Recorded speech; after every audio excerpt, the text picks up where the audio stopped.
اللهم علمنا ما ينفعنا وانفعنا بما تعلمنا وزدنا بفضلك علما وتعليما إنك على كل شيء قدير.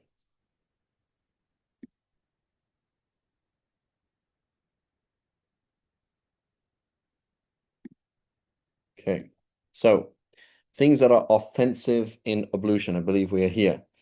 What does it offensive mean? What do we mean by offensive?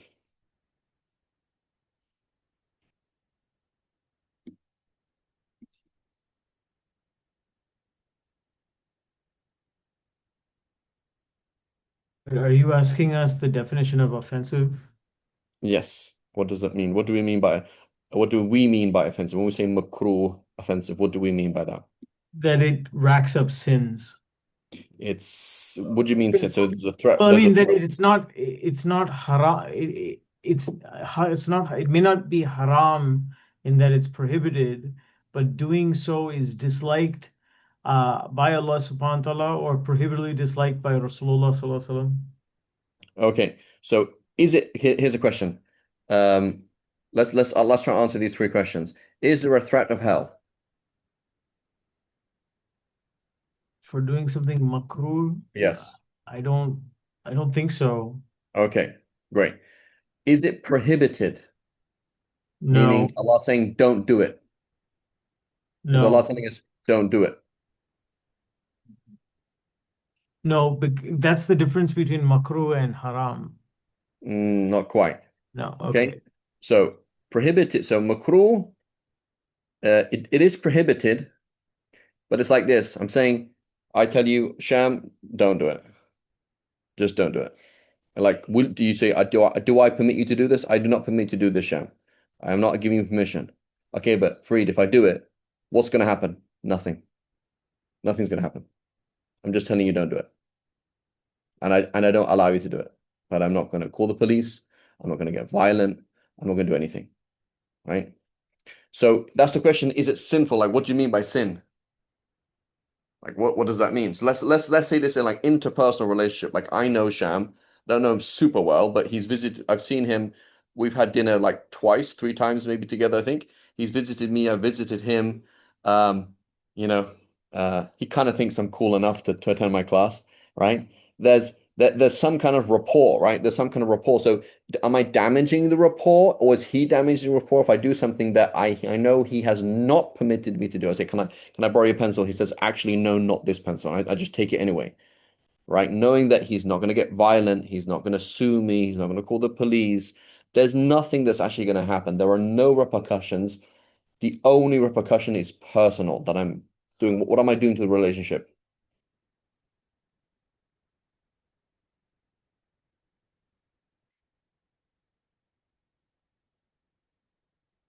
So when you say Sorry. it's sinful, like, go ahead. Yeah, go ahead, Shem. No, no, I didn't understand the question.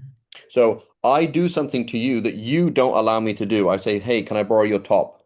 And you're like, actually, no, I prefer you not borrow my top. And just take it anyway.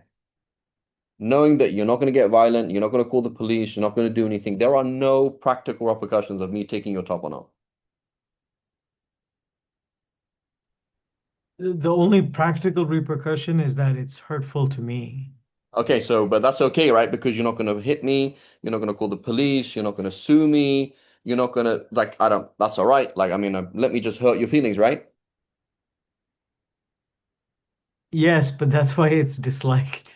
Exactly. So this is what we're talking about is when we get to the makruh, it's really, we're now getting to this, do you have a personal relationship with Allah subhanahu wa ta'ala or not?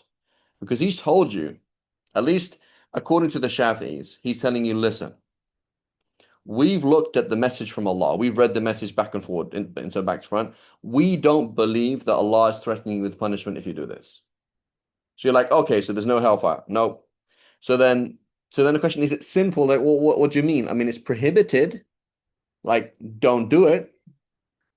But I'm saying, don't do it, but I'm not threatening you with hellfire.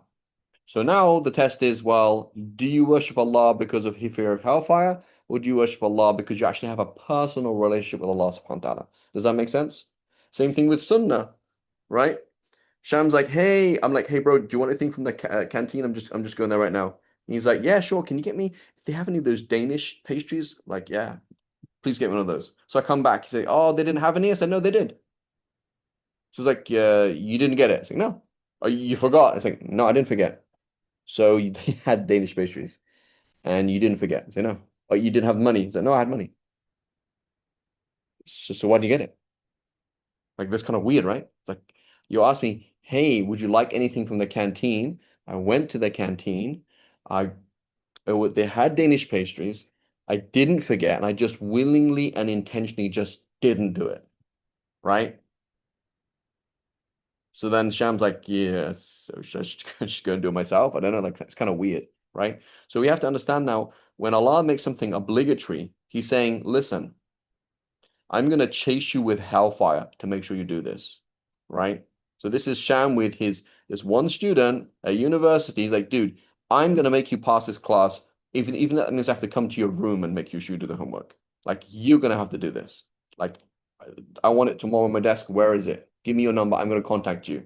Where is it? Where is it? Like you have to do this. Have you done it? Have you not done it? And there's other things that are extras. Like, bro, I'm not gonna push myself with this person. I don't care about that person. Number one, or it's not that worth it, or whatever. Like, let them get a C. You know, I don't really care. You know. So so really when you talk about the fard is Allah has extreme concern for you. Like you have to, have to do this. I will chase you with hellfire. Even if you're lazy, even if you don't want to do anything, I will chase you with hellfire to make sure you pray 5 times a day because you have to do this. It's so useful for you. I'm going to make you do it. Right? Same thing with the haram. This is so detrimental to you. And I have so much jealousy and care and concern for you that I forbid you to do it, number one. And number two, I will chase you with hellfire to make sure that you don't do this thing. Right? Then you come to the makruh and the sunnah. This is really important for you. Really important for you. Make sure you do this. But I'm not going to chase you with hellfire. Right? But I want you to do it. And it would please me if you did it. And if you didn't do it, you would miss out on pleasing me. That's the sunnah. And then makruh, I don't want you to do this, right? You will quote unquote hurt me. I mean, you can't hurt Allah, right? Like it's not, you can't actually hurt Allah, right? So if you think about like, I took something from Sham's like, because he's a weak human being, he wants something I took away from him. I took a bite of his cake and he's like, bro, don't do that. It's kind of annoying, right? So like he had, like, because of his deficiencies as a creation, as a human being, I can actually hurt him or harm him somehow. With Allah, you can't harm him, right? If you did every sin in the world or every makruh, you can't harm Allah. But Allah subhanahu wa ta'ala is saying, listen, you're special. You're a noble creature. You're a noble being. I want you to do noble things. I don't want you to do this. I forbid you from doing this, but I'm not going to chase you with hellfire. So then you say, well, is that sinful? What does that even mean? Or is it obligatory? Right? Like, what does that mean, sinful? Like, what do you mean by that? When you say, I have to, like, you know, you don't have to do a sunnah. What do you mean have to? Right? Like, that's a kind of a bit of a relative term. It all depends, right? Like, oh, do I have to do this assignment at college? Well, no. I mean, you could just fail the class, right? Or do I have to keep by the rules of the country? It's like, no, you could just be arrested if you want, you know. I mean, do I have to worship? Do I have to believe in Allah? No, I mean, you could just reject Allah and go to hellfire forever. It's up to you. What does it mean when you say have to, right? That's all kind of fairly relative, depends what you want.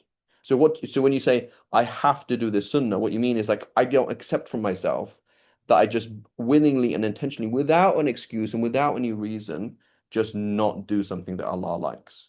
Because that would be like really weird. That would put a strain on the relationship, as Umar Abdullah phrased it, right? It's like you had an opportunity to do something for somebody, you just didn't do it. Like it wasn't that you couldn't, you just didn't, right? Like why did that happen? Or you had the ability not to do something that's offensive to Allah, and you just did it anyway. Like there was no difference. Eating your right hand, eating your left hand. The thought came to your head. I can eat my right hand. I can eat my left hand. Allah wants me to eat my right hand. He doesn't want me to eat with my left hand. But I'm just going to eat my left hand anyway. Like that strains the relationship. There is no threat of hellfire. So you don't call it a sin if you don't want to call it a sin. But in reality, the word sin or sinful or obligatory or have to, um, I mean, that depends what you want to call that. We can call it, we can label things very easily eschatologically, right? Eschatologically, meaning in terms of judgment day, we believe that there is a threat of a sin. So we call that sinful. I mean, if you do it, there's a threat of a sin. If you don't do it, there's a threat. If you do it, there's a threat of punishment on judgment day. Eschatologically, in terms of judgment day, we can label it as something. But is eschatology, meaning what will happen on judgment day, is that the same as morality? You know what I'm saying? I don't think it's really the same thing. One's a description of what Allah will do. The other one is a description of like what's right and what's wrong. So we can simplify it as we've done before and saying every single moment of your life, right? You're either turning to Allah or turning away from Allah, right? And it's like a circle, right? If we can imagine a circle, you could turn totally to Allah, like 100% to Allah, or turn like 99% to Allah, 1% away from Him, or turn maybe 75% towards Him, right? Depending on that devotion and the how much you absorbed in that moment with Allah subhanahu wa ta'ala. And every single moment, morally, you can say there's good or bad, just simple as that, right? And it's either turning to Allah is good, turning away from Allah is bad, right? And that takes the form of doing the suboptimal, not doing the sunnah, falling into the makruh, falling into sin, falling to disbelief, etc. Right? That's the turning away from Allah, that whole spectrum of turning away from Allah subhanahu wa ta'ala. And the whole spectrum of turning to Allah is from belief to fulfilling obligations, to doing the sunnahs, to doing the optimal and the optimal, and to a deeper and deeper relationship, deeper tawbah, deeper focus, etc., etc., etc. Right? So what does this mean practically then? That means offensive, I don't want to do it unless I have an excuse. You know? That's what it means, right? Makruh doesn't mean go ahead and do it. Makruh means don't do it, right? Unless you want to offend Allah, which you don't want to do, right? But again, you might have an exception. It might be something else in makruh to do this, but right. And then we've also spoken in the past about mafasid and masalih, the pros and cons, how the Sharia marries, weighs up pros and cons, right? And that when there's more pros than cons, the con is small and the pro is very big, then it becomes halal. When the con is very big and the pro is very small, it becomes haram, right? So similarly with the if you look from that point of view, the maslaha in a sunnah is not the same as a maslaha in a wajib. The benefit in a sunnah is not the same as a benefit in a wajib. And the mafsada, the harm in a makruh, is not the same as the mafsada in the haram. So for which reason they can tip faster.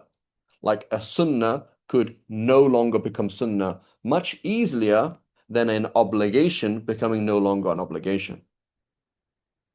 And something that's makruh could shift into becoming permissible or like sunnah much easier than something that is sinful. It's quite hard for something sinful to flip into becoming permissible or recommended or obligatory, right? Like eating pork under very certain circumstances actually flips from being sinful all the way immediately to becoming obligatory and doesn't even go through the other stages, right? Under extreme situations. But the makruh, things like eating with your left hand, right? Things like blowing your nose with your left hand, things like, I don't know, things like there's many makruh things, right, in life, many makruh things, they can shift much easier without with much less pressure, right? So that's also a practical thing.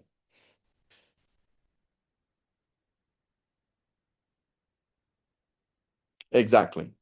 Yeah. So yeah. Okay. So that's our mentality, right? And so then also, so we said what three things. Number one, we don't want to do it by choice. Number two, it could shift actually. So practically speaking, like, no, I'm not going to do that. It's makruh. It's not always makruh.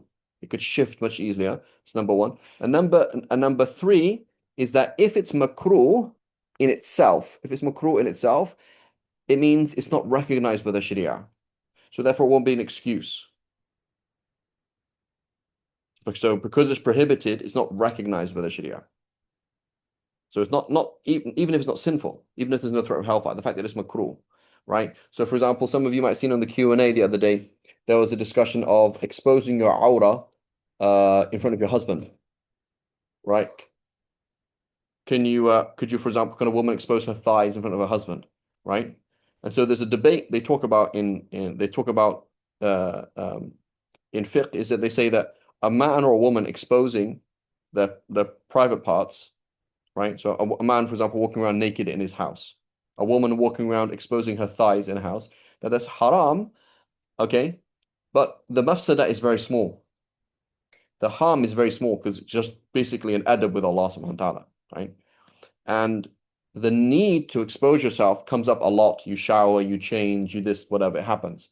So they're going to say for the slightest thing will actually tip it over and allow, like any reason, like, oh, I'm changing, I'm in the shower, I'm hot, right?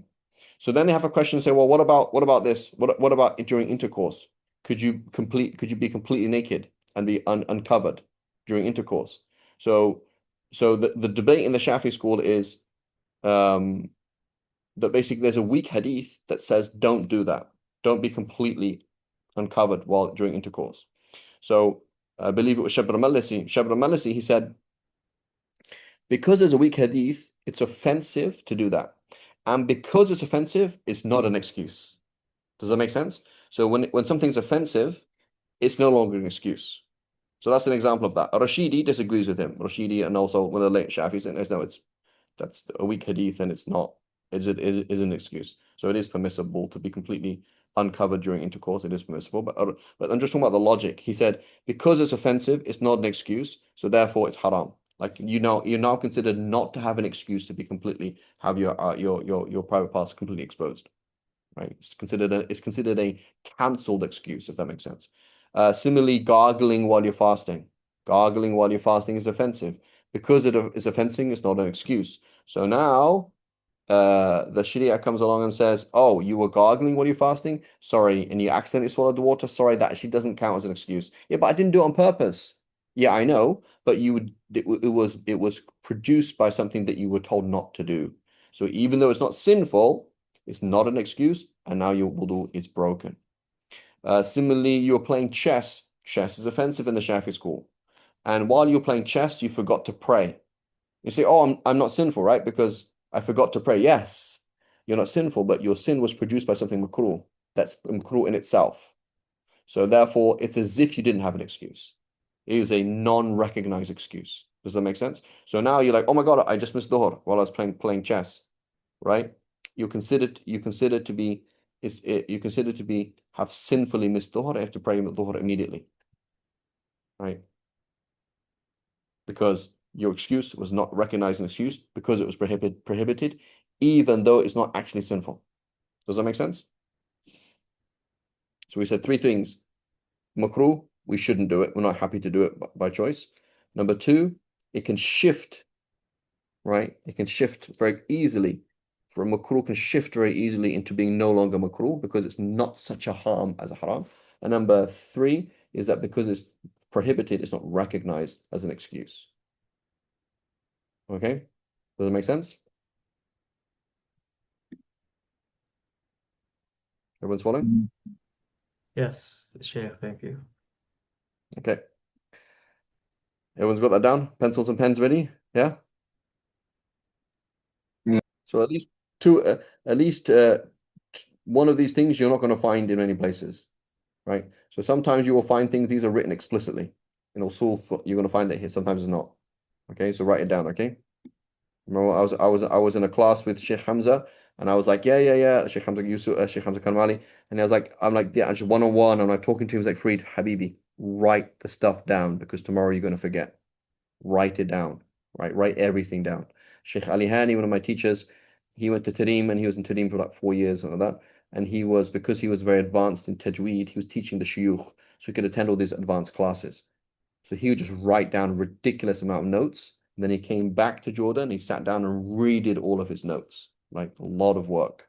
So it's very important, write stuff, even if you don't know what that means. I have notes in my books, I don't even know what it meant. Like the Sheikh said something like whatever. Just write it down. And then in a millennium later, you find this book or this book is found and it's like, oh my God, that's so important. Okay. Okay, so it is offensive to have another one per Paul another person have another person wash one's limbs unless there's some excuse, such as old age or like, right? So here's an example of it. The fact that you have some kind of excuse makes it no longer offensive, as opposed to if something were haram, it wouldn't be so easy just for any old excuse to become halal. To wash the left before the right to waste water, and we spoke about this last week, I believe, or maybe I'm speaking in another class. Forgive me if I'm repeating myself. But you said wasting is makruh when it's your own thing, right? When it's your own, like you're just gonna rev your engine for no reason. I'm just gonna like,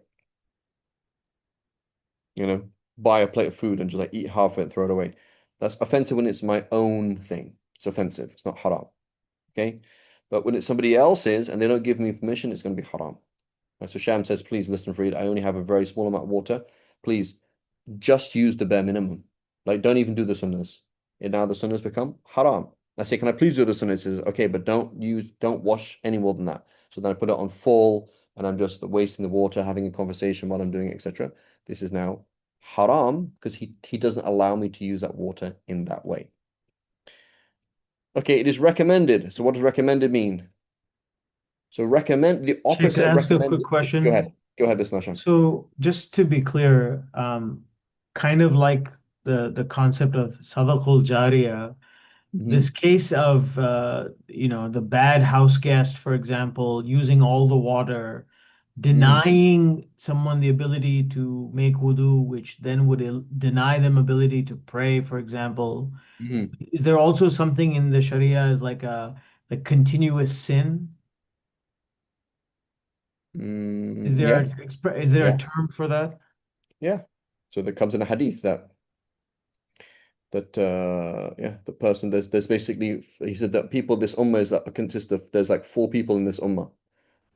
No, what was it? No, that's another hadith. I'm trying to think.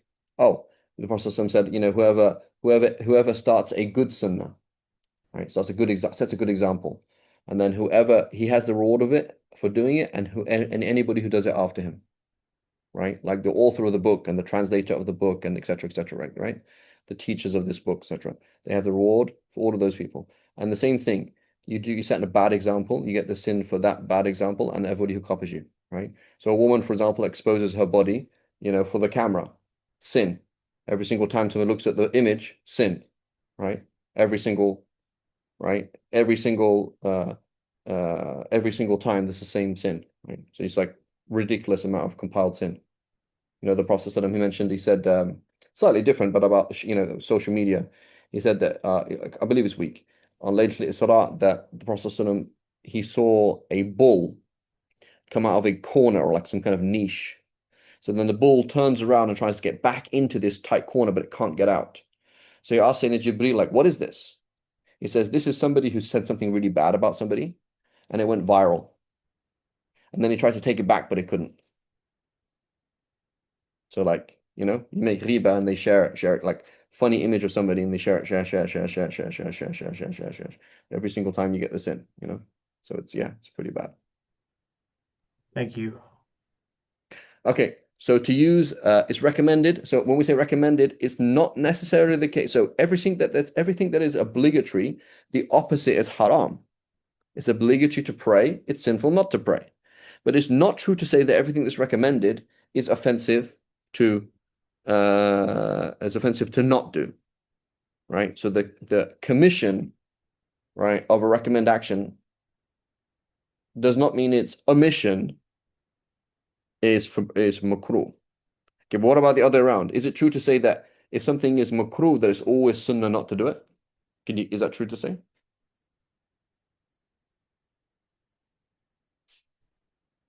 So if it's makruh to drink standing up, can you say that therefore it's sunnah to drink just sitting down? Or if it's No, makruh, so unless what? it is explicitly uh, the correct me if I'm wrong, Sheikh, that in the Sharia, one does the existence of some one thing doesn't necessarily mean that the opposite is 100% true. In a general sense, that is true. In general sense, that is true, right? But I'm saying not to intentionally not do a makruh thing. Is that not sunnah? To intentionally not do something makruh. So you were about to drink with your left hand. You said, no, Allah wants me to drink with my right hand. So you put the cup in your right hand, said Bismillah, and drank with the right hand instead. Like, isn't that recommended?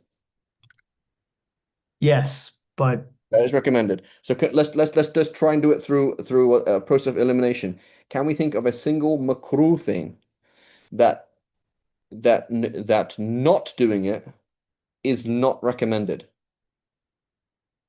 Like I want to find like the opposite of a makruh. Is it true to say that the opposite of makruh is always sunnah? Or can we find a single? Here we go. Musa's joined. Musa, give me an example of something like that, like not doing a makruh. Uh, Thinking. Yeah, you're gonna think for a long time, and I'll give you the answer. So it is true to say that actively and intentionally not doing a makruh is always sunnah, whereas actively and intentionally not doing a sunnah is not necessarily makruh. Okay? Because Allah subhanahu wa ta'ala might say, for example, okay, if I stood here and did salawat on the Prophet ﷺ, is that recommended? Yeah. Okay, is it makruh not to do it? No, there's no prohibition not to do that, right? There's just that's just, it's a recommendation. So it's true to say that whenever the opposite of a makruh, not actively and intentionally not doing a makruh is always sunnah. But it is not true to say that every single sunnah, the opposite of doing a sunnah, is necessarily makruh. So, how is that practical, Sheikh Farid? Because you keep going on these like theoretical things. Is in life, there is a million gazillion things you can do. The number one things you should do in life is do your obligations, don't do that which is sinful, and don't do that which is offensive. That's your number one thing. Because if you do what is obligatory, okay, then you avoided sin. And if you don't do what is sinful, then you've avoided sin. And if you don't do what is offensive, you have not offended Allah. You haven't broken that relationship. And you've done a lot of key sunnahs, right?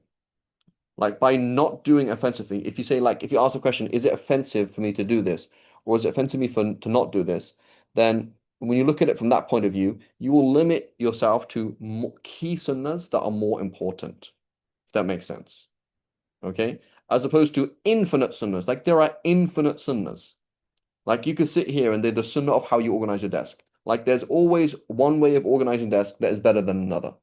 So therefore it's sunnah. You know what I'm saying? Or like infinite du'as that you could find out to do in prayer, or like infinite things you could do in life, right? Infinite sunnahs of Friday. But what's the most important thing is to go backwards and say, hang on a minute, hang on a minute. There are certain things that Allah is actually going to ask me about on Friday. Like, did I go to Jummah? Right? Did I pray my 5 daily prayers? He's going to ask me about, did I look at somebody with scorn? Did I look down upon somebody? Did I cheat? Did I do this? Did I do this? These are things. And then you start going and say, well, hang on a minute, what's offensive, right? Here's some things that are offensive. So to avoid the offensive is much more important than doing the sunnah. Because by avoiding the offensive, you will be doing key sunnahs anyway, and you will be editing out less important sunnahs that you might not have time to do. Does that make sense? Because let's face it, guys, we only have 24 hours, right? We only have 24 hours. You can't do everything, so you have to prioritize. Go ahead, Sham. so just along with that, Sheikh, isn't it not recommended, you know, that as you said, there are infinite sunnahs, and we could spend our lives doing a million of them. But isn't what is most loved by Allah consistency? So just focusing in on a few things and doing those every day, isn't that more beloved to Allah? In general, okay, but let me get let's example, okay? That's an example, Sham. 5 years ago, you were at some kind of intensive and you did Surah Yasin. Okay, you learned Surah Yasin at some kind of deen intensive, okay? Since then, you're on and off and you actually forgotten half of it. Okay? So now, alhamdulillah, you have a wird, you have a habit, which is important, of doing Surah Al-Kahf on Fridays. Every Friday, you're driving to work, you play it and you repeat along behind the thing playing. Okay? So what's more important in Allah's eyes, doing Surah Al-Kahf on Friday consistently as you have been doing, or reviewing Surah Yasin that you memorized? You So brought now, this up in the other class. exactly. So you have, I have these things. So while it is true, keeping at a sunnah that you have been doing is very important. While that is true, it is not as important as something that Allah might hate or actually threat with hellfire, right? So what I'm trying to say is when you are trying to establish your routine, you say, look, I'm a working man, I have things to do, I can't do everything. As one teacher told me, he says, when I'm praying dhuhr, the kids are literally kicking down my door, like it's insane, right? I'm a busy person. How do I prioritize things? Well, work backwards. What's sinful to miss? Okay, I have to do that. What's sinful to do? I'm not doing that. What's offensive to miss? Okay, I'm making sure those sunnahs happen, right? And so you know that you're not doing anything that offends Allah. And by doing so, you will be achieving most of the key, most important sunnahs anyway. Does that make sense? Yes, thank you. And then you build up from there. And you build up from there. You add something and see what you can do for a long time, etc., etc., etc., right? So there's certain things like for example, like missing witr. Like what's more important? Like doing some Quran or not pray, or praying witr. Like witr is very important. It's arguably obligatory, right? That's like a super important thing to do. Oh, but what's more important that all your qada prayers? That's 100% obligatory to do. Like if I die today, man. Okay, so like you got to prioritize things and work backwards and say, I can't do everything, but how do I organize things based on what Allah wants me to do?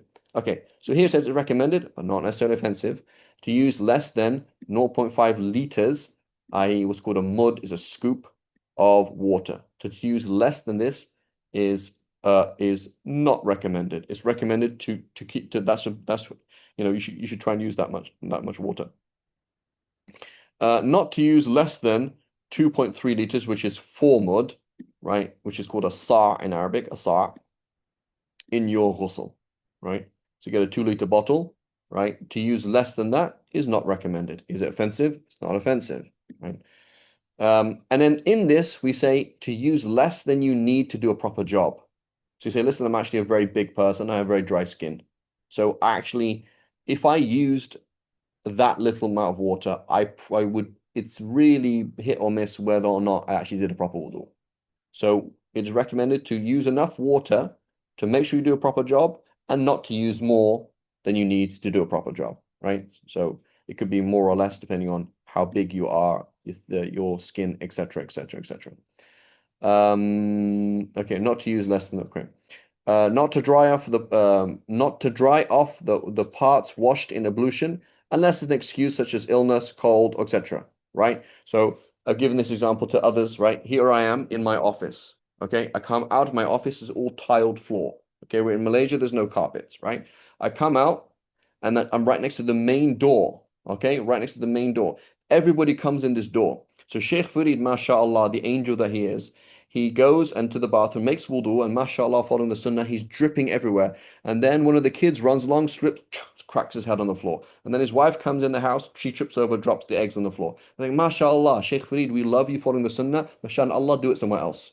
You know what I'm saying? Like, so there's an excuse is that, yeah, that could be dangerous. Oh, I'm dripping on my computer, right? So all things being equal, that's what you would do, unless things like, oh, that could risk something else or some other even minor excuse, that would allow it. Because as we mentioned, the sunnah is sunnah, right? But it's just, it could shift into something else fairly easily.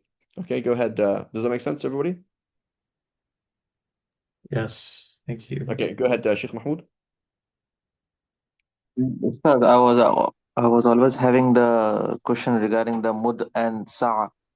This these are the containers which are used, as you have mentioned, uh, uh, like 2.03 liters. So in those times of Rasulullah alayhi salam, they were So, having a desert area, and we read in Sirah that the kuffar used to throw sand and all. So he sallallahu alaihi wasallam used to go and just wash them off. So in these terms, in seeing those situations, how is it possible that they used to use this enough to do the wudu and the ghusl in these 2 liters? Or would it be beyond that in that if it is so full of dust? So they would they use more water, or how is it? yeah, I used you to can use think. more water. For example, let's say you have to clean yourself, your hands are dirty as well. right? You have oil, right? It takes difficult to get oil off your hand or something like that. That's something else.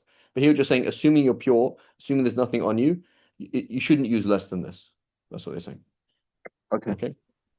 Okay, to not dry off the parts of your water unless there's another thing. So again, here this is why, because you're shaking off the signs of worship, right? These are the signs of worship. It's a beautiful thing, right? Not to ask another to pour water for us. So notice here, for is actually the opposite of one. Notice that? Right? So the opposite of one is it's offensive to have another person wash your limbs, and the opposite of it is number 4, not to ask somebody to pour worship or to water for you, right? And then it says not to wipe the neck. And this is an important discussion here. Okay?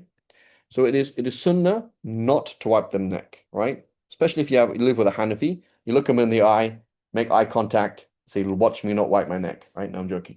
So the issue in the Shafi school, again, this is a very important discussion, is we Shafi'is are the muhaddithin.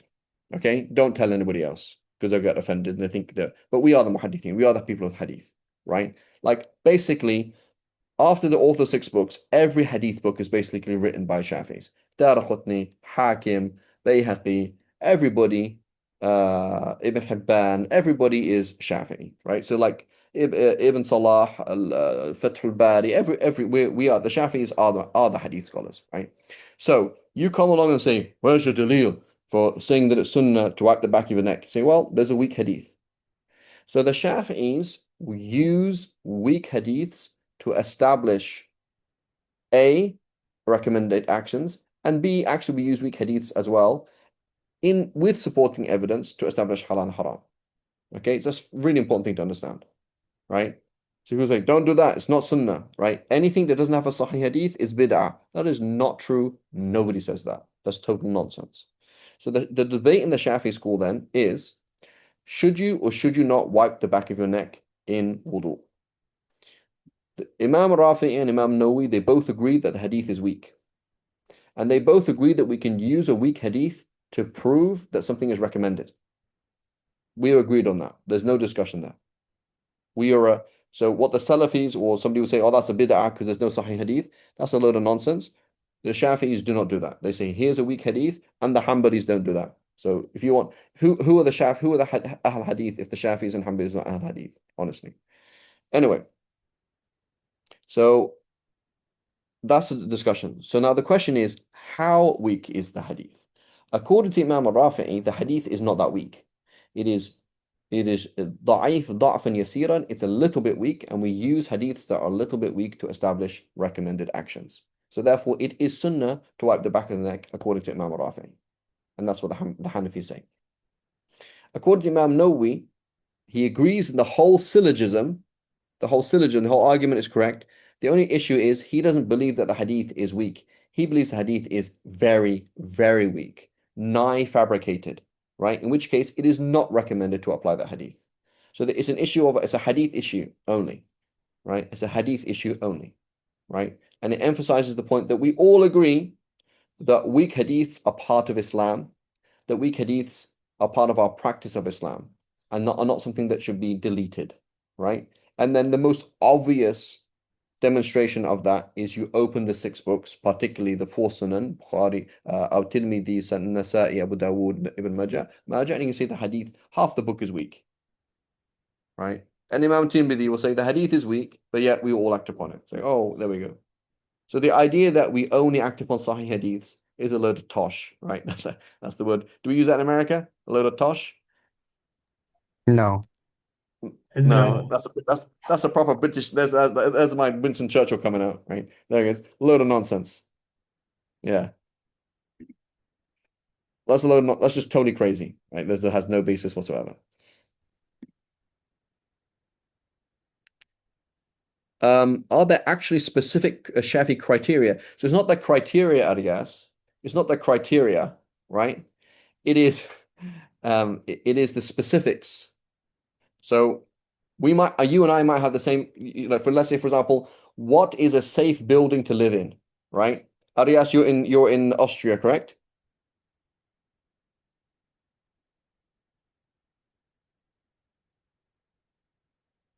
Arias?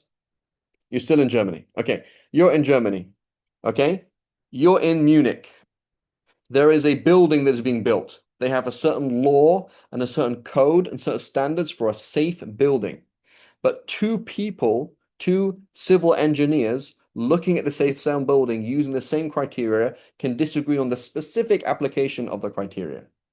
One says it is not fit and they have to rebuild certain things for it to have permit, and the other one says it's fine. Does that make sense? So the Shafi'i, so Imam Rafi and Imam Nawawi have the same system, but when it comes to the specifics, they're looking in a different way. Does that make sense? Like Imam Ahmad and Yahya Ma'in, they might disagree on the specifics of a particular narrator, right? But they have the same way of looking at things in general. Okay? Okie dokie. So has everybody written it down? Sheikh Musa, what is the debate here? Wiping the neck, which tells us A, we all agree that we can use weak hadith to prove sunnah. The question is it very, according to Imam Rafi'i, it's slightly weak and it's good enough to act upon. According to Imam Nawawi, it's too weak to act upon, right? Sheikh Musa? Check. Fantastic. Yes, that's what we took. Great. But you written it down? Yes, that's what we took in Great. the In method. the other class. Yeah, great. Yes.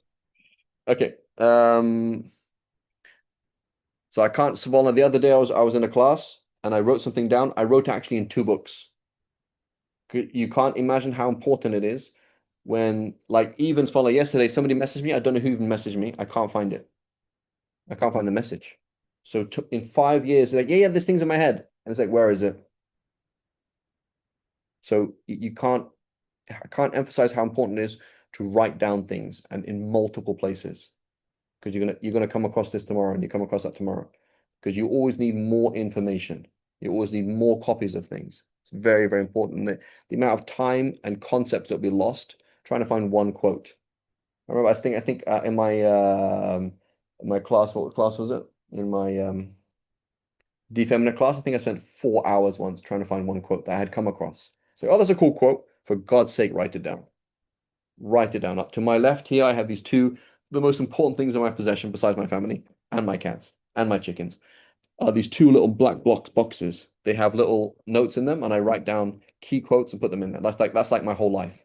That's my whole academic life, basically, there, right? In two tiny little boxes. And it's so important. And when you can't find that, it's like, yeah, I have the idea, but where is it, Habibi? Where is it? And you waste a lot of time. Sheikh Hamza Karamani, he told me, he said the first time that he taught Safinat al-Najah, the book was full of notes from Sheikh Amjad, full, the whole thing, right? And so then you copy those notes again and you check those notes again. And then you copy those notes again and you check those notes again. All these notes are copied. Very important. It's very important to write these things down. That's fine, Sham. Okay, so it says if dirt under the nails prevents the water of the ablution or the purity bath from reaching the skin, then the obligatory bath or ghusl is not valid. Okay. It's not a makruh now. I think it is makruh according to Imam Nawawi. Maybe Musa can research it. I think it's makruh according to Imam Nawawi because you are indirectly ascribing a nigh fabricated hadith to the Prophet ﷺ. So it's actually like you shouldn't do it. It's actually wrong to do it. So you can maybe Musa, you can double check in the Majmu'. Afwan, the question is it some Yeah, research? so if Imam Nawawi says it's not recommended to wipe the back of the neck, is Imam Nawawi also saying it's makruh to wipe the back of the neck? Tamam. Okay, I'll You know look. what I'm saying? See, it should be in the Majmu'. Okay. So it just so happens today, listen very carefully to my language. It just so happens today that I, in particular, I'm painting my house. And it just so happens that I got paint under my nail. And it just so happens today, as a one-off, that I need to make wudu. And man, I can't get this paint off under my nail. So what am I supposed to do?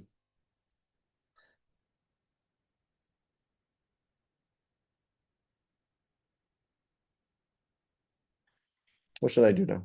I've got paint on my nail and I need to make wudu and I can't get this paint off. What should I do? Get it off your best you can. It was taking me like 2 hours, honestly. I'm sitting here. I've started using white spirit. I've started putting alcohol on it, and it's actually burning my finger. Um, Repeating so it, say it again. doing wuzu and offering the prayer and repeating it later. That's a possible, but that's not actually what I have to do. I actually literally have to sit here for 4 hours getting this paint off. Okay. Now, if at the end of the Dhuhr, now there's 5 minutes left to pray Dhuhr, then that's what I will do. That's correct. And you get to Waqt al-Hurma, when you get to the end of the prayer, khalas, I can't get this paint off. So I've tried the whole prayer time to get this paint off. I can't get it off, then I'm excused. Okay. Now I ask Aman. I say, was it Aman asking the question? No, Aman, Sheikh, I am a painter. I am a mechanic. I work with my hands in the fields. Right? Every single time I come to Dhuhr, it takes me like 20 minutes basically every single time to wash my hands. I'm a painter. I'm always got like some like on my eyelash. There's this tiny little thing there. Right? What should I do then?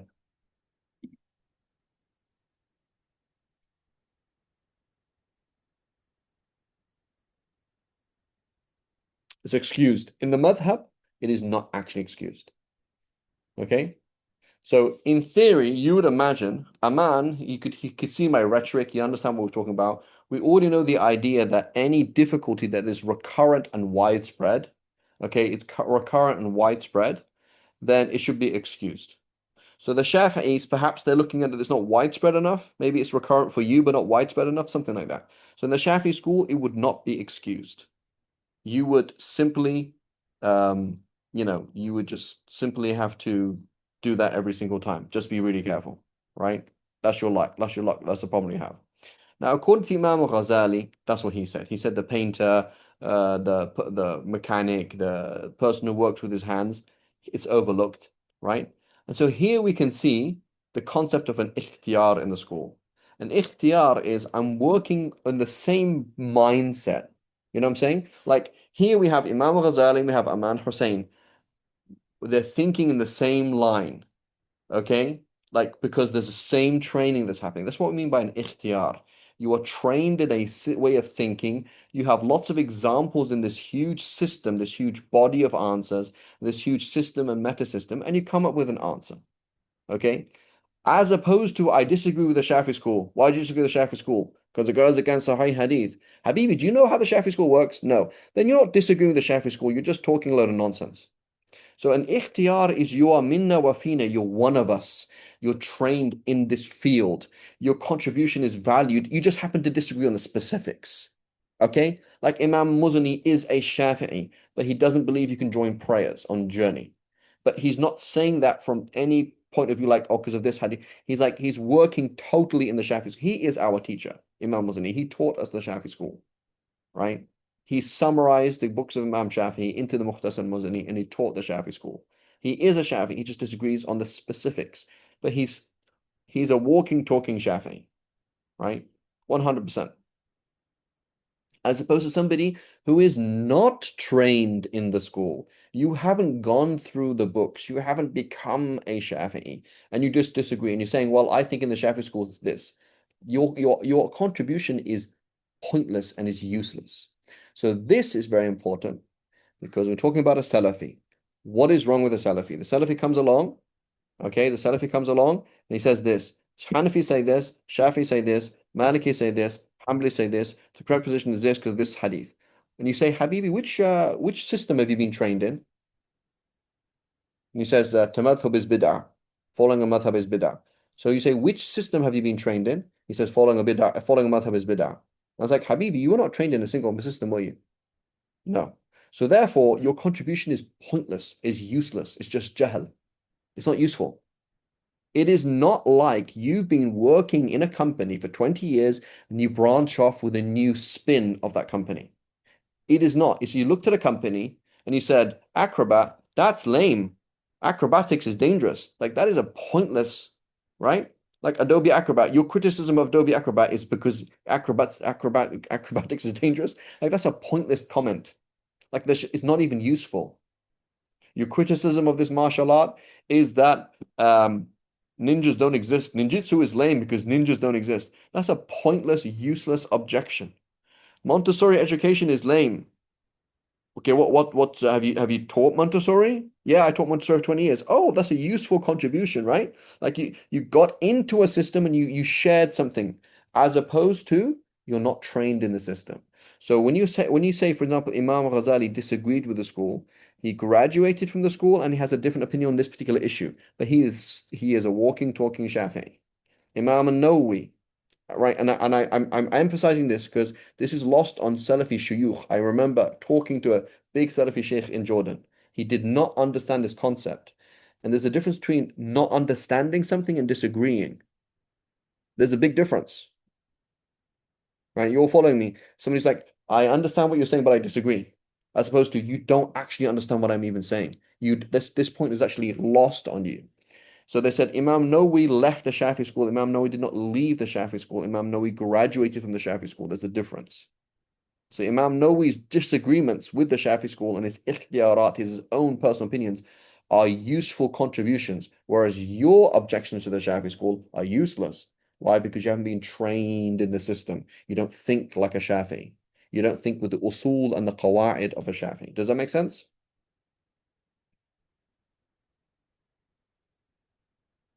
Yeah?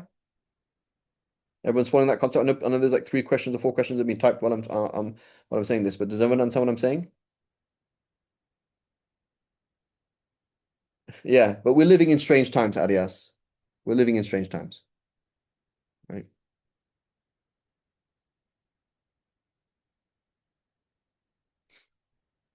I think it's strange, Arias, that people should trust the teacher but not trust the parents, right? You trust the government, you don't trust the parents, right? But you live in Germany, right? They trust the government, don't trust the parents. Strange times, right?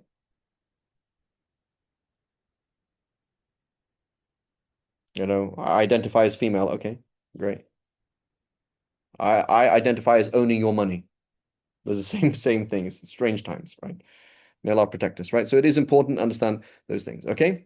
So are you trained in this system and then you have a contribution that is different to the specifics of what somebody's saying, but it's in the same flow, you're still part of that school. You've been schooled and you're part of that school, as opposed to you haven't been schooled. You haven't been educated. So you actually don't have these paradigms, these systems in your head. You're just peeking out of nowhere. Okay. Da, da, da. For najasa like blood and filth on the road, would it become excused as far as I remember? That's true in their times, not our times. So blood, we all have blood in us. So that's unconditional. But filth on the road, that's on a time when there's filth on the road. Right? Maybe removing impurity is different, same kind of concept. If it is mentioned that Imam Ghazali had a different opinion, how should we categorize it? So we have to categorize it as is he explaining the school or is he disagreeing with the school? So there's a difference. And ikhtiyar is I choose to I'm following the system of the school, but I disagree with the specifics of the school.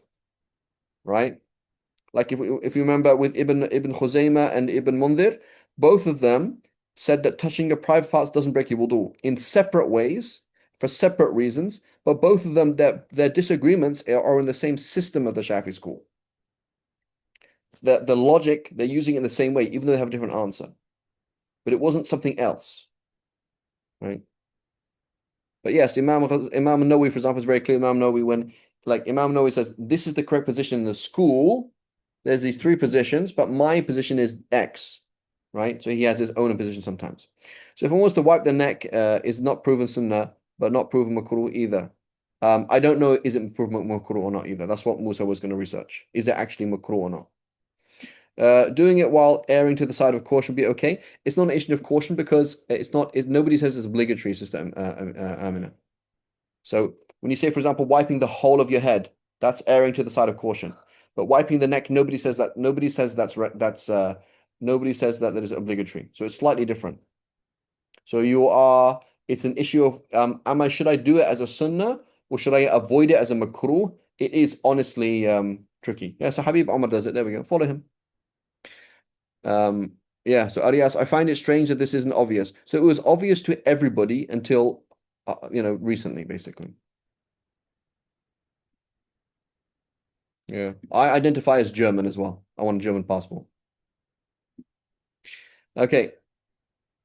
Okay, inshallah, I'll stop here, inshallah ta'ala. So there's many key concepts. Please make sure you write them down, even if you don't understand them.